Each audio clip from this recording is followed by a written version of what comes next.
Lâu lâu ta. Quay trong đây nhìn rõ hơn. Lô. Xuống dưới. Lâu ai?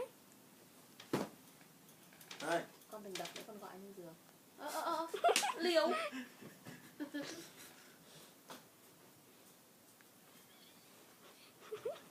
Này.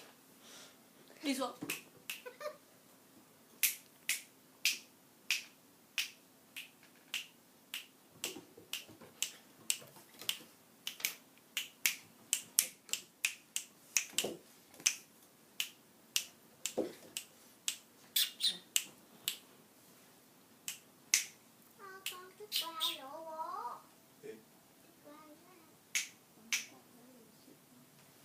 Ngậm đường rồi mẹ. Lô. Lô. Sổ đây út út kìa mẹ.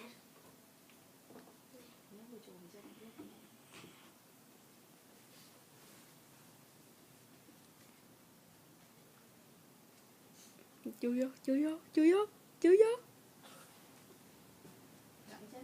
Chui vô. Nó định chạm chân bố.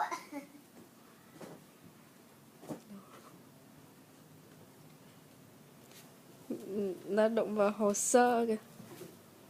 Này, này. Liếc liếc mắt cái gì?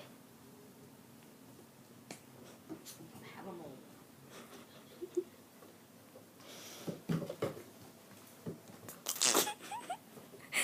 Nhà quay phim này. Đùa quá.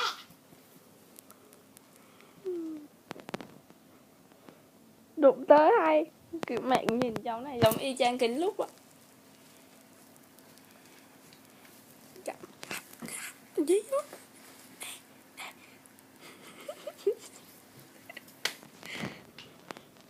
To tên con. To gì?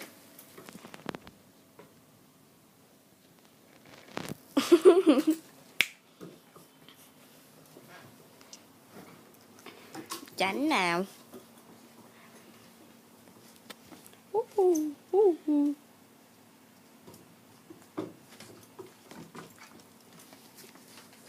Đâu rồi?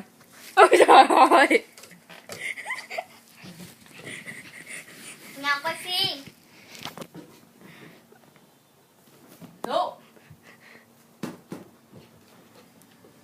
Trời ơi mày.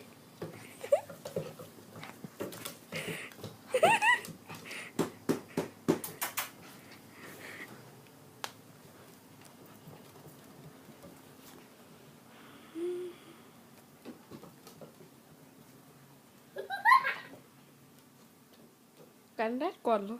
Cắn. Cắn. Cắn. Ngô. Chạy lên giường, nó chạy lên. Nó chạy lên.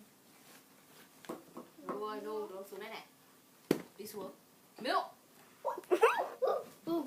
Sao bé?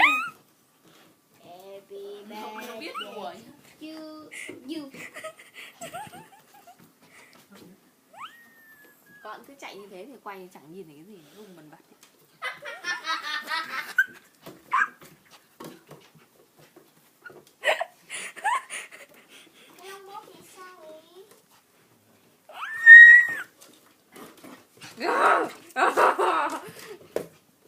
Thôi, thôi nhá. Đi đâu mà.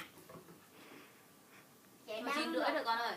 Ra đây, nào. Dạ. Tiến Linh đi ra đi tè đây nhanh, trong thời gian nó đang ngoài trong này. Bye bye Milu. Vào đây.